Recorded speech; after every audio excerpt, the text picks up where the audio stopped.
السلام علیکم ناظرین، اسلام کے ارکان میں سے نماز کا تذکرہ چل رہا تھا اور میں نے یہ بتایا تھا کہ لفظ نماز اصل میں سنسکرت زبان کا لفظ ہے، اجنمے کو نمن، جس نے کسی کو جنم نہیں دیا اس کے آگے سر جھکانا۔ اب یہاں ہندوستانی روایات کے اندر نماز کے سارے ارکان، یعنی قیام نماز کے اپنے ارکان ہیں، جیسے اسلام کا ایک رکن ہے نماز، ایسے نماز کے بھی ارکان ہیں، قیام، قعود، رکوع، سجود، ان سب کا ذکر ہے یہاں پر۔ میں ان میں سے صرف ایک رکن کا تذکرہ کروں گا جو ہندوستانی روایات میں بہت واضح انداز میں ہمیں ملتا ہے۔ قدیم زمانے سے، پراچین کال سے یہاں بھارت ورش میں، ہندوستان میں جو اتم آسن کہلاتا تھا اسے ساشٹانگ کہتے ہیں۔ آج جو ساشٹانگ کرتے ہیں یہ لوگ، یہاں ہندوستان میں وہ لوگ جو اپنے آپ کو ہندو کہتے ہیں، سناتن دھرمی، وہ ڈانڈوت پرنام کو ساشٹانگ کہتے ہیں، اوندھے لیٹ کر مورتی کے آگے ڈانڈوت پرنام بھی کہلاتا ہے، وہ اسی کو ساشٹانگ کہا جاتا ہے۔ ساشٹانگ یہ نہیں ہے۔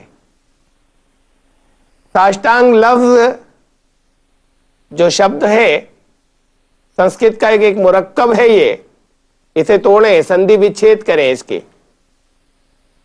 تو یہ تین شبدوں سے، تین لفظوں سے مل کر بنا ہے۔ س اشٹ انگ، ان سے مل کر بنا ہے ساشٹانگ۔ س کا مطلب ودھ، ساتھ، سہت، اشٹ 8، اور انگ پارٹس آف دی باڈی، جسم کے حصے۔ وہ آسن ساشٹانگ ہوگا جس کے اندر جسم کے 8 حصے شریک ہوں، with 8 parts of the body. ابھی ایک اسے ذرا سا یاد رکھیے گا، اور ایک بات اور کہ جہاں یوگ کا تذکرہ ہو رہا ہے گیتا میں، یوگ کہتے ہیں جڑنے کو، اور ایسی خالی جڑنا نہیں بلکہ خدا سے جڑنا۔ تو جہاں یوگ کا تذکرہ گیتا میں ہو رہا ہے 6 ادھیائے میں، وہاں ایک شلوک میں کہا، 10ویں شلوک سے شروع ہوتا ہے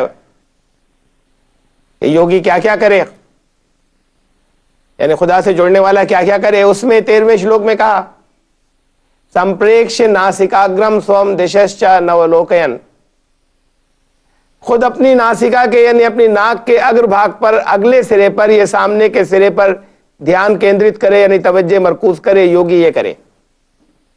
دششچ نولوکین، ایسے کہ کسی اور دشا میں اولوکن نہ کرے، یعنی کسی اور میں نہ دیکھ سکے، صرف یہاں توجہ پوری مرکوز کرے، یہاں دھیان کیندرت کرے اپنی ناک کے اگلے سرے پر۔ اب ساشٹانگ اشٹانگو سہت ہوتا ہے، ذرا ان دونوں کو، اور یہ جو یوگ کیسے ہو جو گیتا نے بتایا تھا، ذرا سا ان دونوں کو یاد رکھتے ہوئے اب آپ ساشٹانگ دیکھیں۔ نماز میں سجدہ ہوتا ہے اشٹانگو سہت، جس کے اندر 8 اعضاء شریک ہوتے ہیں۔ اسے دیکھیں، 2 پنجے یہ زمین پر ٹکے ہوئے ہیں۔ اب ساشٹانگ سجدے کے لیے جھکتے ہیں، 2 گھٹنے ٹکے، 4، 2 ہاتھ ٹکے، 2 ہتھیلیاں، 6، اور ایک ناک اور ایک ماتھا، 8۔ یہ آسن ہے اشٹانگو سہت، یہ ہے ساشٹانگ۔ ساشٹانگ وہ نہیں ہے جس کے اندر شریر کے سارے، جسم کے سارے حصے زمین پر لگتے ہیں، یعنی سب سے پسندیدہ آسن نماز کا جو حیت ہے نماز کی، وہ یہ سجدہ ہے۔ تو یہ نماز کے بارے میں جو کچھ یہاں ہندوستانی روایات کے اندر موجود ہے، اسے مسلمان بھائی اپنے غیر مسلم دوستوں کو اور بھائیوں کو سمجھا سکتے ہیں، اور غیر مسلم بھائیوں تک جن تک یہ بات پہنچے اور غور کریں، اور واپس آئیں وہاں سے جہاں پر نکل گئے ہیں اور پہنچ گئے ہیں ایک ایشور کے ساجھی بنانے والے درمیان کے اندر،